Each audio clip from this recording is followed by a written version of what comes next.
பேரன்பிற்குரிய குறிஞ்சி நகர் பகுதி பெரியோர்களே, தாய்மார்களே, நண்பர்களே, தோழர்களே, உங்களுக்கு வணக்கத்தை கூறிக்கொண்டு நடைபெற இருக்கின்ற சட்டமன்ற தேர்தலிலே நாம் தமிழர் கட்சிக்கு வாக்கு செலுத்த வேண்டும், விவசாயி சின்னத்தில் வாக்கு செலுத்த வேண்டும் என்ற பரப்புரையில் தேர்தலில் பங்கேற்காத தமிழ் தேசிய பேரியக்கம் நாம் தமிழர் கட்சியை ஆதரிக்கிறது. முன்பு தோழர்கள் குறிப்பிட்டது போல தமிழ் தேசியம் என்பது நம்முடைய மொழி தமிழ், நம்முடைய இனம் தமிழர், நம் நாடு தமிழ்நாடு, நம் தேசம் தமிழ் தேசம் என்ற அடிப்படையான கூறுகளை கொண்டது.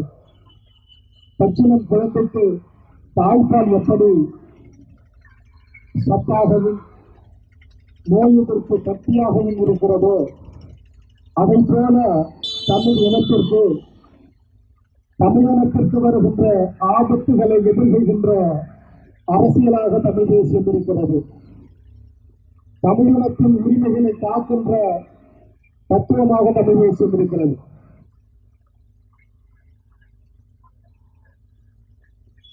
தமிழ்நாட்டின் உரிமைகள், புதுச்சேரியின் உரிமைகள் ஒவ்வொரு நாளும் பறிபோய் கொண்டிருக்கிறது.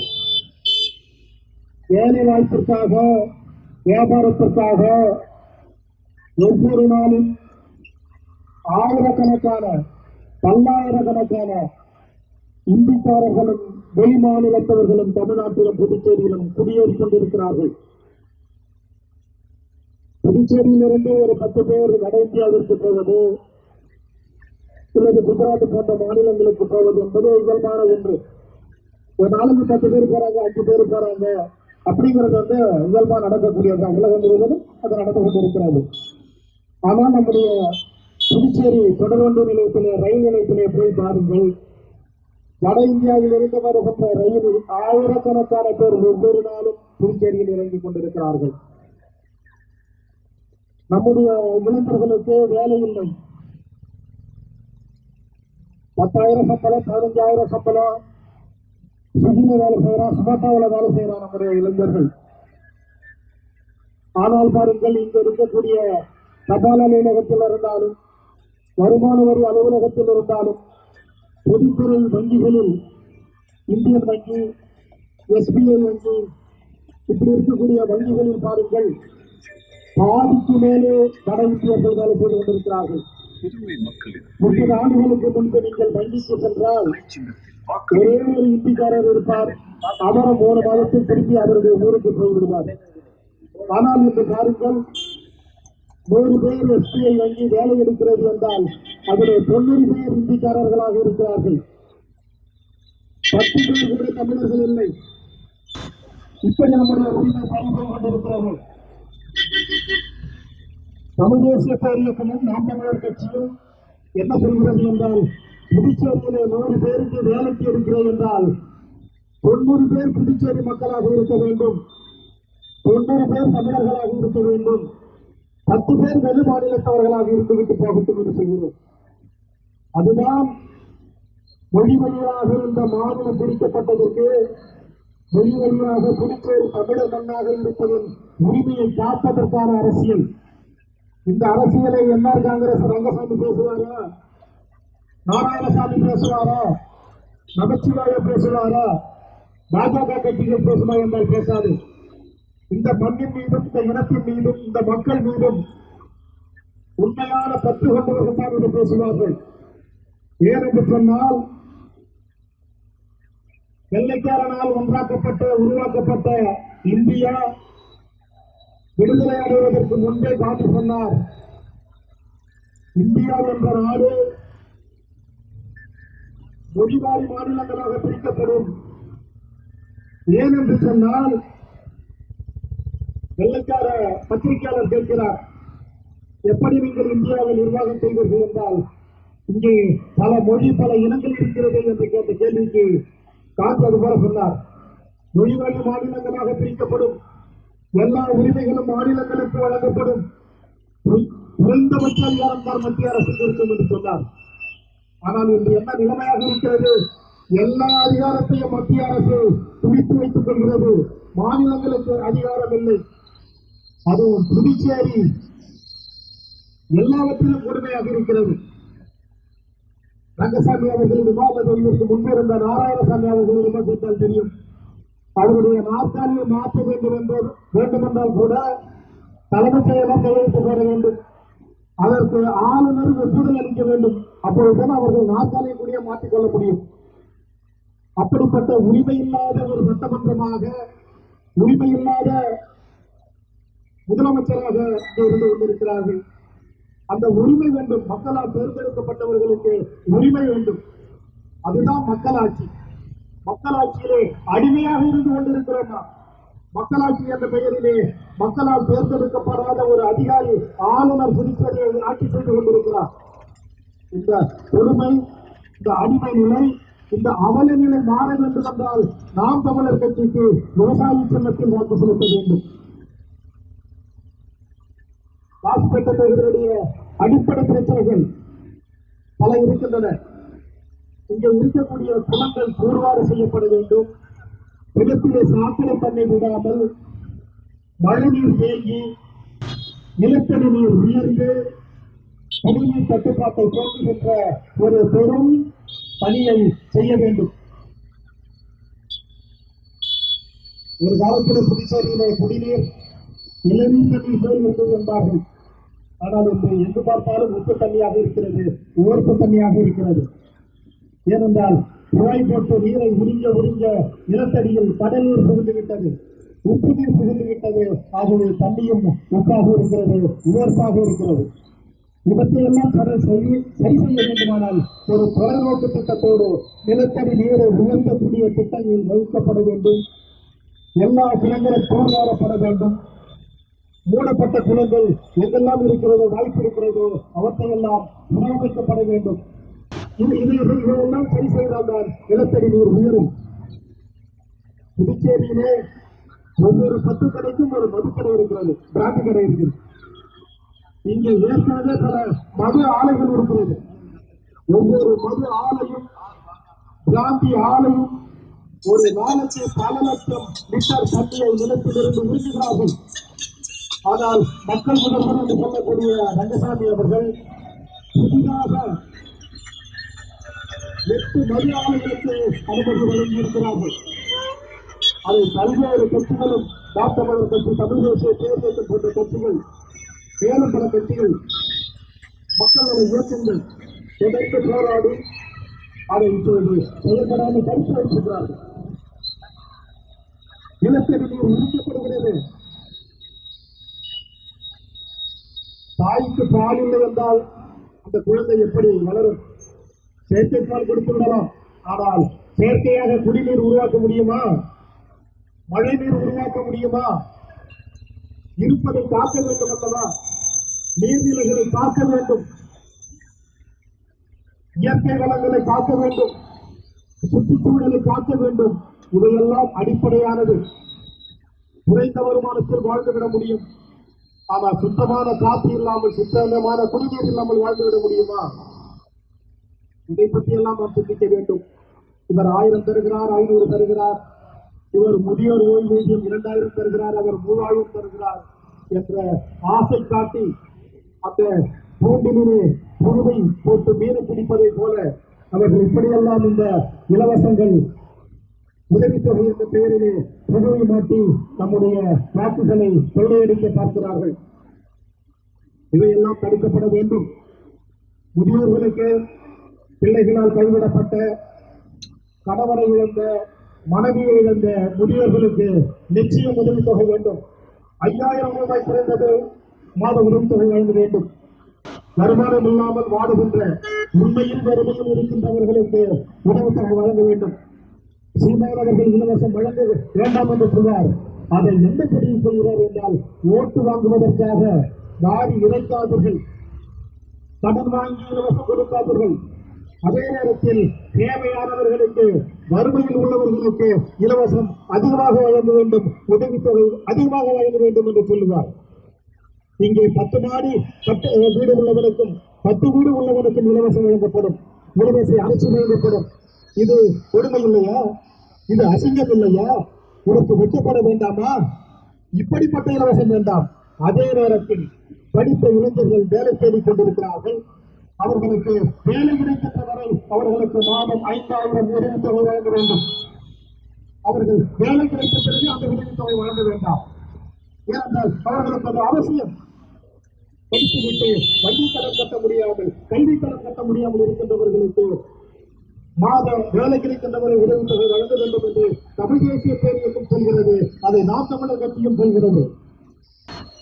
அதே போல ஆதரவு இல்லாத முதியவர்களுக்கு உதவித்தொகை உயர்த்தி வழங்க வேண்டும் என்று சொல்கிறது. ஒரு பெற்றோர் இல்லாத, தாய் இல்லாத, தந்தை இல்லாத பிள்ளைகளுக்கு உதவித்தொகை வழங்க வேண்டும். அவர்களை நல்ல கல்வி கொடுத்து அவர்களை உயர்த்த வேண்டும்.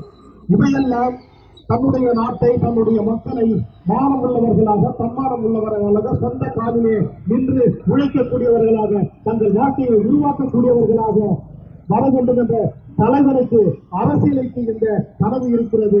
அந்த கனவு நாம் தமிழர் கட்சிக்கு இருக்கிறது, செந்தமிழன் சீமான் அவர்களுக்கு இருக்கிறது, விவசாயி சின்னத்திற்கு இருக்கிறது. அந்த விவசாயி சின்னத்தில் நீங்கள் வாக்கு செலுத்த வேண்டும். மோசம் இல்ல, 10 வீடு இருக்குதுங்க, 15 வீடு இருக்குதுங்க. கணவன் வந்துட்டு அரசு வேலையில 1 லட்ச ரூபாய் சம்பாதிக்கிறார், மனைவி 1 லட்ச ரூபாய் சம்பாதிக்கிறாங்க மாசம்.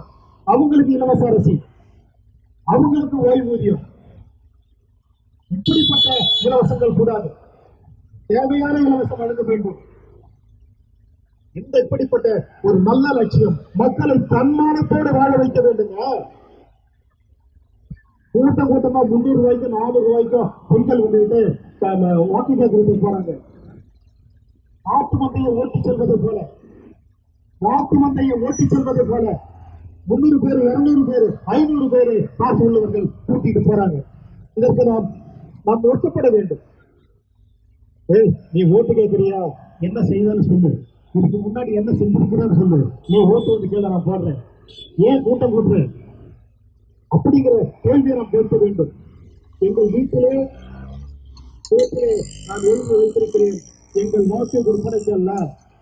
இவன் 2000 கொடுத்த 5 வருஷம் வாழ்ந்து போறோம். நம்ம சொல்லுங்க, இந்த 1000 ரூபாய் நம்பிய நம்ம 5 வருஷம் வாழ போறோம்.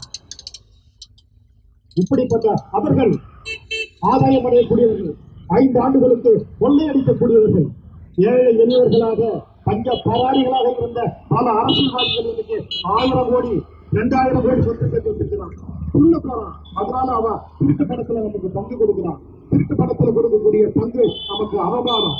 திருட்டு பணத்துல கொடுக்கக்கூடிய அந்த காசை நம்ம வாங்க கொடுக்கலாம். ஏன்னாப்பா, என் ஓட்டு என்னுடைய உரிமை, நான் அது யாருக்கு போடணுமோ நான் போடுறேன், எனக்கு பணம் கொடுக்காது, எனக்கு பணம் வேண்டாம் என்ற உரிமையோடு தன்மானத்தோடு நாம் சொல்ல வேண்டும். அப்படி அந்த வேட்பாளர்கள் என்ன மிரட்டுவா, காசு வாங்கலாம், என்ன பயம் இருக்குவா அப்படின்னு சொன்னா, இன்னொன்று உங்களுக்காக நாங்கள் சொல்லிக் கொள்கிறோம், வாங்கிக் கொள்ளுங்கள். அந்த பணத்தை வேறு யாருக்காவது உதவிப்படுகின்றவர்களுக்கு வழங்குங்கள். ஒரு நல்ல அரசியலை முன்னெடுக்கின்ற நாம் தமிழர் கட்சிக்கு வாக்கு செலுத்துங்கள். லாஸ்பேட்டை தொகுதியிலே அருமை தந்தை ஜெயசித்ரா அவர்கள் போட்டியிடுகின்றார்கள். படித்தவர், நல்ல மாற்றத்தை கொண்டு வர வேண்டும், மக்களுடைய வாழ்வுகளை முன்னேற்ற வேண்டும், வேலை வாய்ப்பை உருவாக்கணும். வேலை இல்லாத இளைஞர்கள் தான் இன்னைக்கு பெரும்பாலும் இந்த கஞ்சாவுக்கு அடிமையாகிறாங்க. தெரிஞ்சுக்கீங்க, 10ஆம் வகுப்பு கூட படிக்காம 8ஆம் வகுப்பு 10ஆம் வகுப்பிலே படிப்பை நிறுத்திட்டு இந்த ஊர் சுற்றிக்குள்ள இருக்கக்கூடிய இளைஞர்கள், இது போன்றவர்கள் தான் அந்த கஞ்சா வியாபாரத்தை குறிவைத்து அவர்களை சீரழிக்கிறார்கள். அப்படிப்பட்ட இளைஞர்களுக்கு, பிள்ளைகளுக்கு மறுவாழ்வு அளிக்கும் வகையில் அவர்களை பள்ளிக்கு அனுப்ப வேண்டும். ஒவ்வொரு வீட்டிற்கும் சென்று படிக்காத இளைஞர்களுக்கு, படிக்காத மாணவர்களுக்கு மீண்டும் படிப்பு கொடுக்க வேண்டும். 10ஆம் வகுப்பு எழுதியா நேரடியா எழுது, 12ஆம் வகுப்பு எழுதியா நேரடியா எழுது.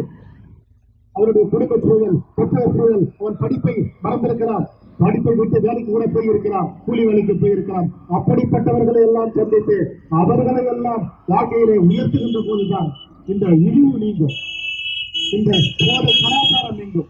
அவனுக்கும் படித்து வேலைக்கு போக வேண்டும். நம்முடைய குடும்பத்தை, நம்முடைய பெற்றோரை நன்றாக வைத்துக் கொள்ள வேண்டும். நம்முடைய பிள்ளைக்கு இன்னும் நல்ல கல்வி கொடுக்க வேண்டும். நம்முடைய குடும்பத்தையும் மற்றவர்களைப் போல வாழ வைக்க வேண்டும், உயர்த்த வேண்டும் என்ற எண்ணம் வரும். அப்படிப்பட்ட அடிப்படை மாற்றத்தை விரும்புகின்ற கட்சி நாம் தமிழர் கட்சி. எந்த வேட்பாளராவது, எந்த கட்சியாவது உங்களிடம் இப்படி கூறியது உண்டா? அவர்களுக்கு அந்த எண்ணம் இருந்தது உண்டா? ஆட்சியில் இருக்கின்றவர்கள் இதை செய்திருக்க கூடாதா?